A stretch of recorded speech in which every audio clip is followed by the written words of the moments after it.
STAKK Nation, welcome back to the channel. Champions. Yes. In this video, okay, we want to talk about decentralization. Okay, a group of people who set out to deliver the most decentralized means of finance that we have ever seen. Is it DeFi? In straight competition with Bitcoin, yes. You know, they're giving you access to first of all, they're lowering the bar of entry for finance. Okay, this is happening on, of course, none other than the Ethereum blockchain. Choo-choo. But for a decentralized entity or decentralized area of innovation, okay, I would like to read to you a little bedtime story. I have a question though. Yes, that's the question. Are the banks trying to unbank the unbank, or the banks trying to unbank the banks? Like, what's the? Well, Because at the end of the day, when I look at this DeFi, it's all banking schemes. Yes. So the banked saw the unbanked and told the unbanked that we can bank you by making the unbanked situation more bankable. So as the bankers made the unbanked situation more bankable, they got more unbanked to be banked in a situation where they will get unbanked through rock pulling, staking, where your money is held for a long time, and if they do not get you there, they outright unbanked you by unbanking themselves through bankruptcy. Money gun. Yes, I hope that was that simple and clear for everybody, so we all know who is banked and unbanked now. Yes.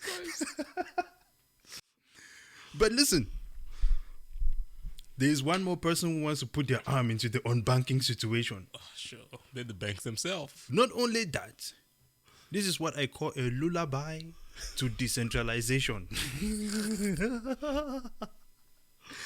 The EU Parliament passes smart contract regulation under Data Act. When I think of smart contracts, what do you think of when you think of smart contracts? I mean, like we always say, code is law, right? Yes. We automate the whole process. So a smart contract could be that Well, the Ethereum people said code is law. to they start editing the code. Yeah, carry on. Smart contract could be, me trying to get my driver's license. You can write a smart contract around that. Okay. As long as you have a way to verify my identity. Yeah. And I renew my driver's license every 5 or 6 years, maybe every 10 years, whatever it is. I don't know what it is. Okay, well, pause then. Let me ask. When you hear smart contract in the crypto space, what do you think of? Oh, money gun. Well. In reality, though. Well, what did they promise us? DeFi, GameFi, contract-fi, you can store documents, Yes. Storage of data. In a decentralized manner. In a decentralized... Well, it's not really decentralized. I understand, but this is what they call it, bro. This is what they call it. They said it was decentralized. If it's still on an AWS server, how is that decentralized? Well, look at the lies falling left and right. Now, listen to this. The smart contract developers may need to design reset responsibilities to allow possibilities. Well, what possibilities? You can either there or not. You cannot design like, something that is a possibility. Like the back door. It says possibilities. Possibilities. Yeah. It's facts. You know what I'm saying? You cannot possibly have a kid. You either have a kid or you don't. You see what I'm saying? All right. There is because you know what possibility means? Possibility means that when the small person gets rock pulled, we don't care. But if a big person gets rock pulled, it's possible to bring back the fund. Listen, they have bailout possibilities at the Federal Reserve, but it's not to bail you out. It's to bail out. I got connections at the White House. Possibilities. Yeah, you understand? Got it. So they want this possibility to terminate or interrupt transactions. Possibilities. If they don't like you, they terminate your transaction. That's the CBDC right there. It is a CBDC. Okay. This may restrict innovation or make it difficult for smart contracts in the crypto industry to comply. Some in the industry worry. They should not worry. It's already happening. Ethereum is, it's already captured. Okay. The moment they went to proof of stake, man, even with that proof of stake, they had the issue with Where was that? No, Ethereum, they say they allowing they're lowering the form of entry into Ethereum, but when you come to reality, you need 60 to 80K before you can even verify transactions on Ethereum. Yeah. Whereas on Bitcoin, $200, $300, I'm part of the game. Okay. Well, the legislation and its provisions on smart contracts is not explicitly aimed at the crypto industry, but focuses on data from connected devices or the Internet of Things. This now you start throwing in vagueness. No. It's a wide net. It made sense. It made sense. IoT is was the a sense big here? name before crypto, Bitcoin started getting popular. Yeah. But the difference here is this: IoT is everything connected to the internet. Yeah. All right, and they want the ends in that as well. Goes back to the old control thing that they want, Yes. right? The government want the ends in Internet of Things. So by the way, your TV and your refrigerator can be listening to you, and Yeah. the government can control that. So now when you put smart contracts along with that, they now sneaked in the smart contract regulation in the Internet of Things regulation that they were doing. That Data Act was supposed to be fixing the old Internet of Things situation. Yes. So they threw it in there They threw it in there, yeah. to make it impossible. Well, most people didn't see it. I mean, nobody screamed about it. I mean, this is the dirty game of politics. This is what they do. Okay. There's another area that you show that I think is very critical for Yep. people to look at. Just point it out to me once you see here. Right there. All right. So it says now, these changes may limit more or less the possibility to develop harmonized standards for smart contracts. European Commissioner for Internal Market Thierry Breton said in a press conference that after the vote, right, he also noted that providing interoperability, harmonization standards, and legal certainty were the Commission's main motivations for the smart contracts provisions. That's what they say. This is what they say. Yep. Right. But we can see that this is not clearly, there is a lot more that this can do than what these people, they always make it seem like this is just a nice, something that we just want to do to protect the consumer, as they say. The provisions include rigorous access control mechanisms. How did we go from possibility to rigorous access control mechanisms? And protection of trade secrets integrated into the design of smart contracts. There will need to be a possibility to terminate, interrupt transactions mechanisms, and lawmakers will need to decide which conditions would make that permissible. Remember when I was just saying a little bit earlier, decide when that is permissible? Are you an average person who has lost money, or one of the scammers who have lost money, who is part of their crew where they can now bail you out? There is no need for us to even do this, because all of this garbage that they're talking about here already exists. You can do it right now with the current conditions we have.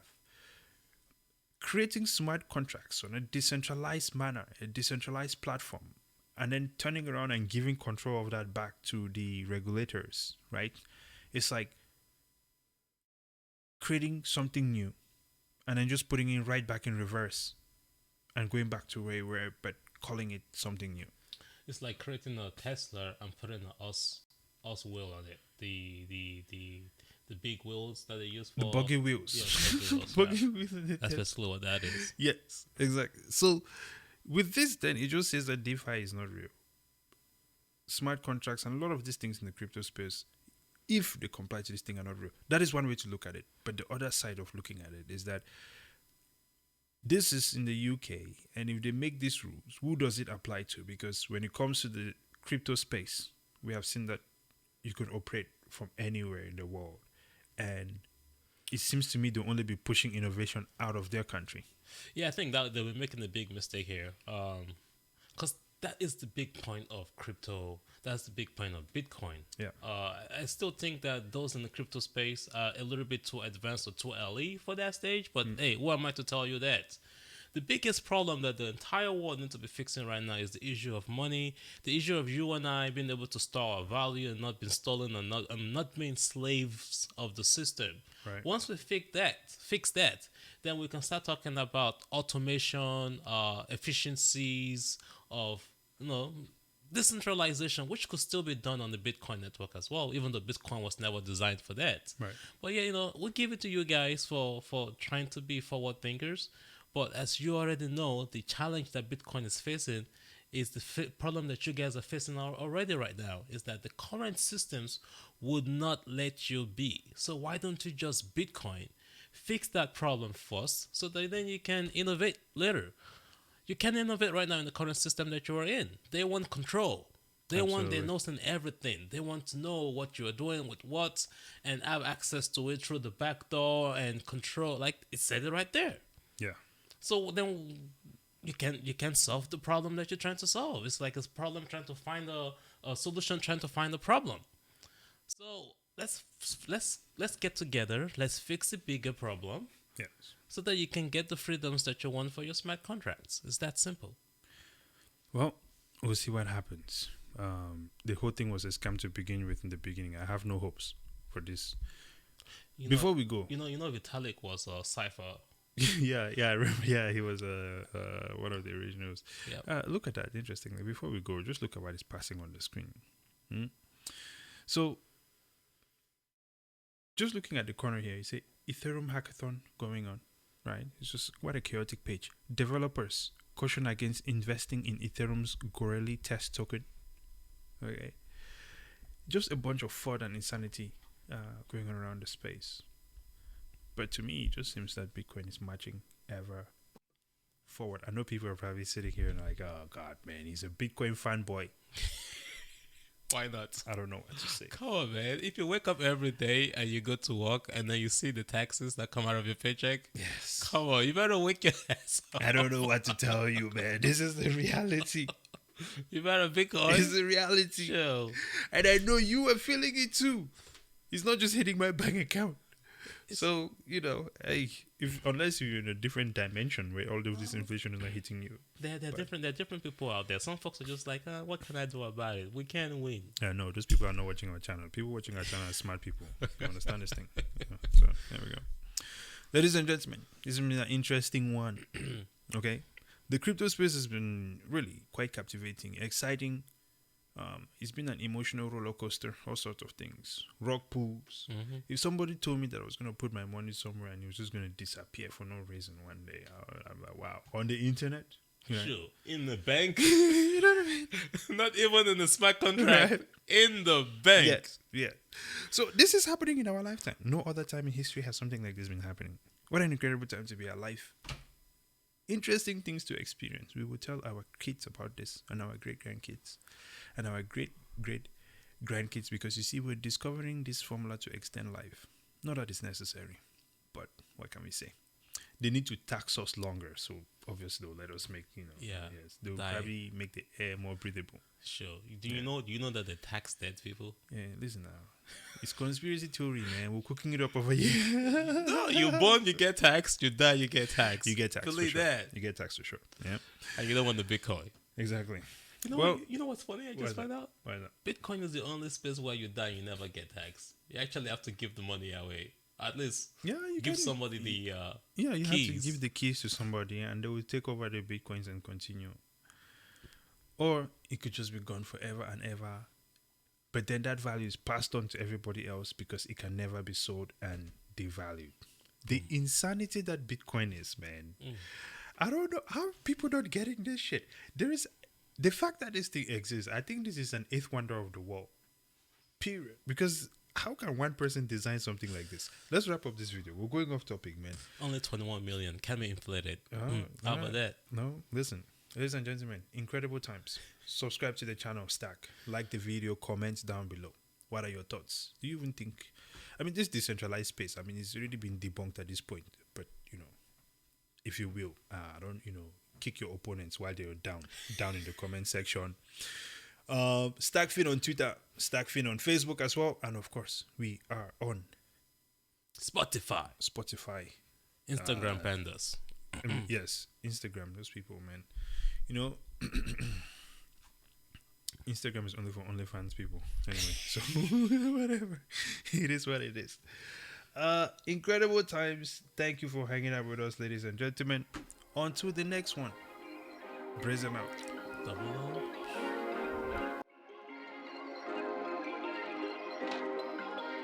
Perfect.